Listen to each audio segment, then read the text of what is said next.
আমাদের বাংলাদেশের প্রধানমন্ত্রী শেখ হাসিনাকে তাকে আপনার ওয়ার্কার কালকে ভারত থেকে ফিরিয়ে আনতেছে বাংলাদেশে। দর্শক, রমজান মাসে অবশেষে বাংলাদেশের জন্য একটা বড় সুখবর তৈরি হয়েছে।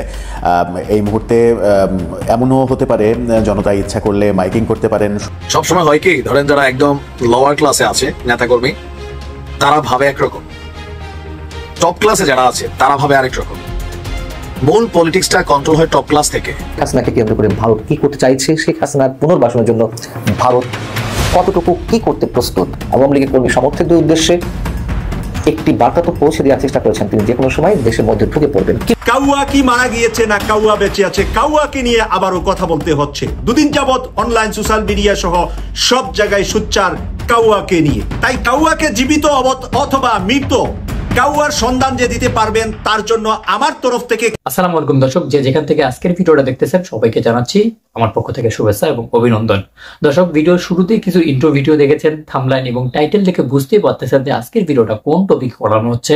সো আপনারা কিন্তু ভিডিওটা একটু স্কিপ করবেন না, সম্পূর্ণ ভিডিও ফুটেজ দেখানো হবে। আপনারা যে ভিডিও ফুটেজগুলো ভিডিও শুরুতে দেখেছেন, বর্তমান বাংলাদেশকে নিয়ে অনেকেই অনেক রকমের কথা বলতেছে। ছোট্ট একটা দেশ বাংলাদেশ, আর এই বাংলাদেশটাকে নিয়ে এখন আমাদের পাশের দেশ ভারত সহ অন্যান্য দেশের মানুষরাও কিন্তু কথা বলতেছে। দর্শক, অন্তর্বর্তীকালীন সরকারের প্রধান উপদেষ্টা ডক্টর ইউনূস কিন্তু এই সমস্ত কিছুকে বাদ দিয়ে নিজের মতো করে দেশটাকে পরিচালনা করতেছে, এমন কথা বলতেছে অনেকেই। হ্যাঁ দর্শক, কথা বলাবো না, সর্বপ্রথম কিছু ইম্পর্টেন্ট ভিডিও ফুটেজ দেখে নেব, যেই ভিডিওগুলো এই রিসেন্টলি খুব বেশি কথা বলা হচ্ছে, খুব বেশি আলোচনা করা হচ্ছে। সো আর কথা না বাড়িয়ে সর্বপ্রথম আমরা সেই ইম্পর্টেন্ট ভিডিওগুলো দেখে নেব। সবসময় হয় কি, ধরেন যারা একদম লোয়ার ক্লাসে আছে নেতাকর্মী, তারা ভাবে একরকম, টপ ক্লাসে যারা আছে তারা ভাবে আরেক রকম।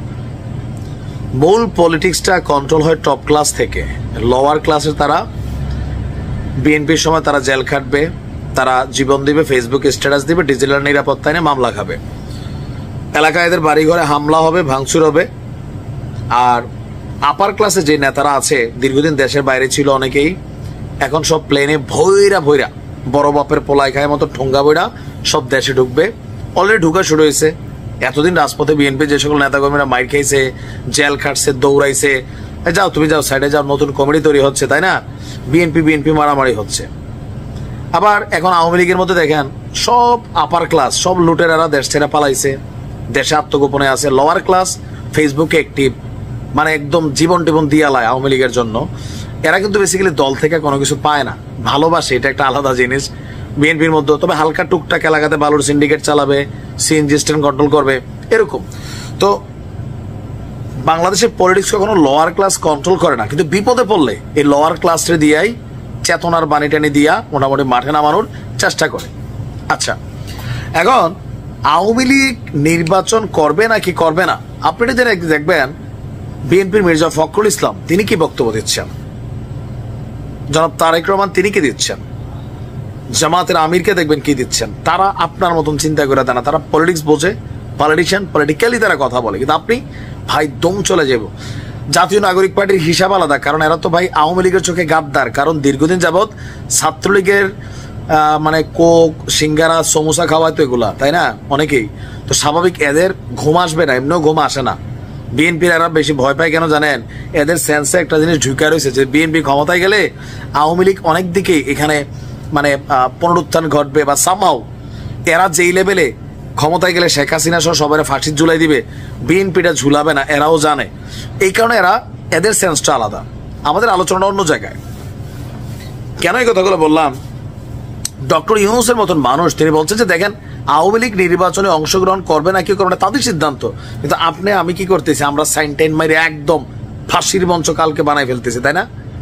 সরকারের প্রধানদের দেখেন, আসিফ নজরুল স্যাররে দেখেন, চুপচাপ নীরবে নিভৃতে বসে রয়েছে, মাশাআল্লাহ শরীর স্বাস্থ্য ভালো হয়েছে। এখন ভারতে শেখ হাসিনা যে আশ্রিত আছেন, ভারত আসলে কি চাচ্ছে? টেকনিক্যালি ভারত চাচ্ছে আওয়ামী লীগ নির্বাচনে অংশগ্রহণ করুক, পাশ করবে না জানে। এই মুহূর্তে পাশের জন্য আওয়ামী লীগ নির্বাচনও করবে না, কিন্তু রাজনীতির মাঠে নৌকা মার্কাটা রাখা, আওয়ামী লীগের দুই একটা মিটিং মিছিল সমাবেশ করা, তারপরে আস্তে আস্তে আপনার নিজেদের অবস্থান তৈরি করা আওয়ামী লীগ চায়। আওয়ামী লীগ জানে, আমি তো বললাম আগামী 8 বছর 4 বছর 6 বছর আমার একটা ক্যালকুলেশন বলে এই দেশে আওয়ামী লীগ দাঁড়াইতে পারবে না, এরপরে আস্তে ধীরে হয়তো বা সুযোগ হবে। তো ভারতের যিনি পররাষ্ট্রমন্ত্রী পররাষ্ট্র মন্ত্রণালয়ের যিনি ব্রিফ করেন রণধীর জয়সওয়াল, তিনি বলছেন যে এই মুহূর্তে বাংলাদেশের আইন শৃঙ্খলা পরিস্থিতি নিয়ে আমরা উদ্বিগ্ন। আমরা একটি স্থিতিশীল, শান্তিপূর্ণ, অন্তর্ভুক্তিমূলক এবং প্রগতিশীল বাংলাদেশকে সমর্থন করি, যেখানে গণতান্ত্রিক উপায়ে এবং অন্তর্ভুক্তিমূলক, ফোকাসড ওয়ার্ডটাই হচ্ছে অন্তর্ভুক্তিমূলক ও অংশগ্রহণমূলক, সেকেন্ড ফোকাসেবল ওয়ার্ড, নির্বাচনের মাধ্যমে সব সমস্যার নিষ্পত্তি হবে। অন্তর্ভুক্তিমূলক এবং অংশগ্রহণমূলক এই বিষয়টার মধ্যে গণতন্ত্রের যে ব্যাখ্যা বা সংজ্ঞা, একটা রাষ্ট্রের প্রত্যেকটা নিবন্ধিত রাজনৈতিক দল যখন নির্বাচনে আসে এটা হয় অন্তর্ভুক্তিমূলক। প্রত্যেকটা রাজনৈতিক দল যখন তারা নির্বাচনে পার্টিসিপেশন করে অংশগ্রহণমূলক। তো সেখানে আওয়ামী লীগ বাদ দিলে এটা অন্তর্ভুক্তিমূলক বা অংশগ্রহণমূলক যেই স্ট্যাটাসটা সেটা কিন্তু এটা টাচ করবে না। সো কৌশলে ভারত বলার চেষ্টা করছে যে আগামী নির্বাচনে ডক্টর ইউনূস সরকারের উচিত একটা অন্তর্ভুক্তিমূলক এবং অংশগ্রহণমূলক নির্বাচনের আয়োজন করা। আবার ইউনূস সাহেব নিজেই বললেন একদিন পরে কিন্তু ভারতে বক্তব্য দিচ্ছে যে আওয়ামী লীগ নির্বাচনে আসবে না কি আসবে না তাদের সিদ্ধান্ত, তবে ব্যক্তির বিচার হবে, দলের তো আর বিচার হয় না।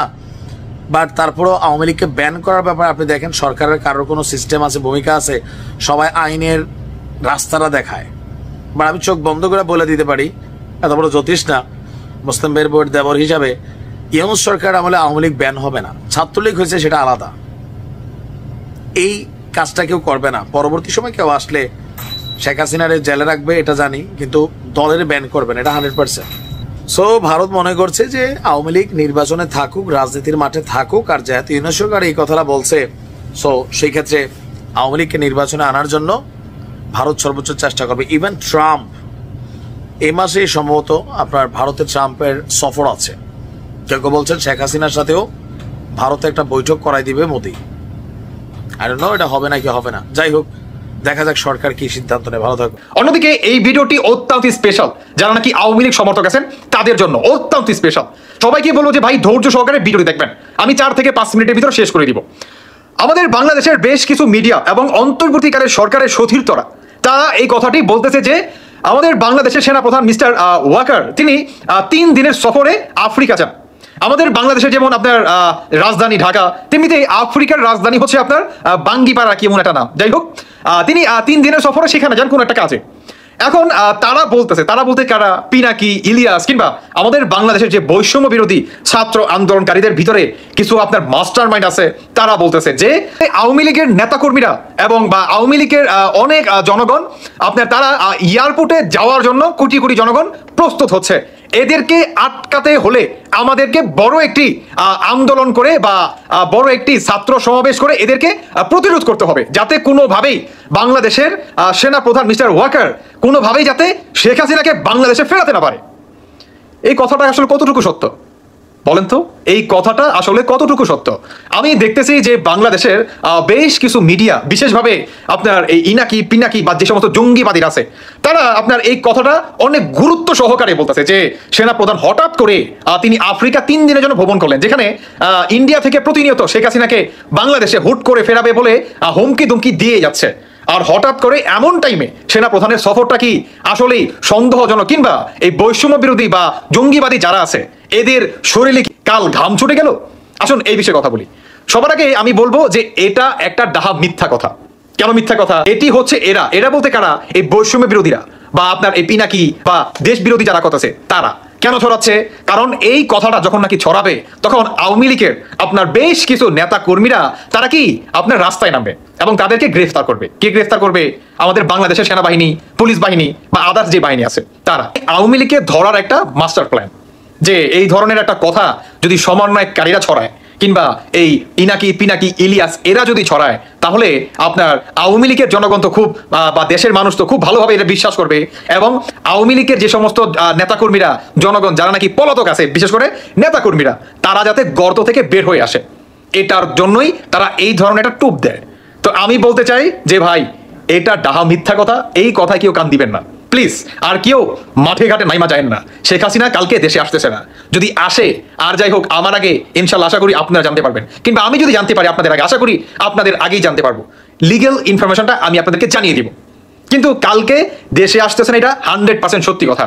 বর্তমান বাংলাদেশের চারদিকে এই কথাটা কিন্তু ছড়িয়ে যাচ্ছে। আমি সবার উদ্দেশ্যে এত রাত করে আপনাদের সাবধান করার জন্য আসলে এই ভিডিওটি করা, যে ভাই আপনারা কেউ আবেগের বসে এসা কোনো আপনার ওই ইনাকির পিনাকির কিংবা ওই ধরনের এভিডেন্স দিয়ে কথা বলবো যে কালকে ওয়াকারের সাথে দেশে আসতেছে, ডাহা মিথ্যা কথা ভাই, ঠিক আছে? কেউ আবার মাঠে ঘাটে নামা যায় না, পরে কিন্তু বিপদে পড়বেন। তাই আমি একটা কথাই বলবো যে এই ভিডিওটি সবার কাছে সতর্ক বার্তা হিসাবে পৌঁছাই দেন, আশা করি আপনাদের উপকারে আসবে। শেখ হাসিনাকে কেন্দ্র করে ভারত কি করতে চাইছে, শেখ হাসিনার পুনর্বাসনের জন্য ভারত কতটুকু কি করতে প্রস্তুত, তবে কতটুকু কি করতে প্রস্তুত এটা তাদের সরাসরি কোনো মন্তব্যে কোনো ধরনের ইঙ্গিত পাওয়া যায়নি, সরাসরি মন্তব্যের মধ্যে অন্তত। কিন্তু শেখ হাসিনা তার বিভিন্ন সময়ে বিভিন্ন ধরনের অডিওতে আওয়ামী লীগের কর্মী সমর্থকদের উদ্দেশ্যে একটি বার্তা তো পৌঁছে দেওয়ার চেষ্টা করেছেন, তিনি যে কোনো সময় দেশের মধ্যে ঢুকে পড়বেন। কিভাবে ঢুকে পড়বেন? ভারতের সহযোগিতা ছাড়া কোনোভাবে এটি সম্ভব, অথবা তিনি যে আদৌ ঢুকতে পারবেন সেটা নিয়েও প্রশ্ন থাকতে পারে। কিন্তু ভারতকে চুপচাপ বসে আছে কোনো ধরনের পরিকল্পনা ছাড়া? শুধু প্রথমে এটুকু ইঙ্গিত দিয়ে রাখি, তার সঙ্গে নিয়মিত বৈঠক করছেন এমন দুজন ব্যক্তি, তা অনেকের কাছে অবিশ্বাস্য মনে হতেও পারে। প্রথমে যদি আমরা এটুকু ধরে নিই যে তিনি তো ভারতের রাজনৈতিক আশ্রয় এখনো পাননি, তিনি অতিথি হিসেবে রয়েছেন। এবং ভারত সরকার এটুকু রীতিমতো বিবৃতি দিয়ে জানিয়েছে যে শেখ হাসিনা যা বলছেন তা পুরোপুরি ইন্ডিভিজুয়াল ক্যাপাসিটিতে বলছেন। ইন্ডিভিজুয়াল মানে ব্যক্তিগত জায়গা থেকে বলছেন, ভারত এখানে কিছু করার নেই। তিনি মোবাইল ডিভাইস ইউজ করে অডিও বার্তায় অন্তত তিনি যুক্ত হতে পারছেন বিভিন্ন সমাবেশে আওয়ামী লীগের, কিন্তু ভিজুয়ালে পারছেন না, এটা সত্য কথা। কিন্তু এটুকুই থেকেই সব শেষ হয়ে যাচ্ছে? পিনাকরঞ্জন চক্রবর্তী, বাংলাদেশের যেহেতু ভারতের সাবেক হাই কমিশনার, বিজেপি সরকারের থিঙ্ক ট্যাঙ্ক, তিনি বলছেন দীর্ঘদিনের পরীক্ষিত বন্ধু শেখ হাসিনাকে ভারত কিছুতেই কোনো বিপদের মুখে ঠেলে দিবে না, স্পষ্টভাবে জানিয়ে দিচ্ছে। এবং শুধু পিনাকরঞ্জন চক্রবর্তী নন,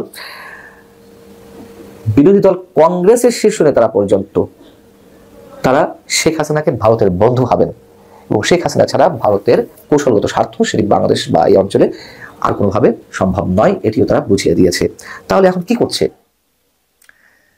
শেখ হাসিনার সঙ্গে কারা দেখা করছেন? তার একমাত্র কন্যা সাইমা ওয়াজেদ পুতুল, তিনি নিজেও দিল্লিতে থাকেন, তিনি বিশ্ব স্বাস্থ্য সংস্থার দক্ষিণ পূর্ব এশিয়ার রিজিওনাল ডিরেক্টর। তার মায়ের সঙ্গে কারো দেখা করেছেন এটুকু আমরা জানি, কিন্তু একই ছাদের নিচে থাকতে পারছেন না। কেন থাকতে পারছেন না? তিনি তার নিজের দেশ থেকে, শেখ হাসিনা তার নিজের দেশ থেকে পালিয়ে যাওয়া একজন সাবেক প্রধানমন্ত্রী, আর বিশ্ব স্বাস্থ্য সংস্থার একজন প্রতিনিধি হিসেবে সাইমা ওয়াজেদ পুতুলকে একসঙ্গে থাকতে দিতে পারে না, খুব স্বাভাবিক, কিছু নমস্ত থাকেই। এবং আর কাদের সঙ্গে তিনি বৈঠক করছেন? দর্শক, আপনাদেরকে যে সমস্ত প্রতিবেদন দেখানো হলো, এই সমস্ত প্রতিবেদন দেখে আপনাদের কেমন হচ্ছে? বাহিরের দেশের যেই সোশ্যাল মিডিয়াগুলো, বাইরের দেশের যেই গণমাধ্যমগুলো বাংলাদেশকে নিয়ে এখন কথা বলতেছে, এবং বাংলাদেশের অভ্যন্তরীণ কিছু জিনিস নিয়ে এখন তারা কিন্তু বাহিরের দেশ থেকে কথা বলতেছে। কিন্তু দর্শক, অন্তর্বর্তীকালীন সরকারের যারা প্রধান উপদেষ্টা আছে বা যারা উপদেষ্টা পদে আছে, তারা কিন্তু বলতেছে যে বাংলাদেশটা ঠিকঠাক ভাবে চলতেছে, হয়তো আইন শৃঙ্খলার একটু এদিক ওদিক হচ্ছে, কিন্তু বাংলাদেশটাকে তারা সংস্করণ করার জন্য যথাযথভাবে চেষ্টা চালিয়ে যাচ্ছে।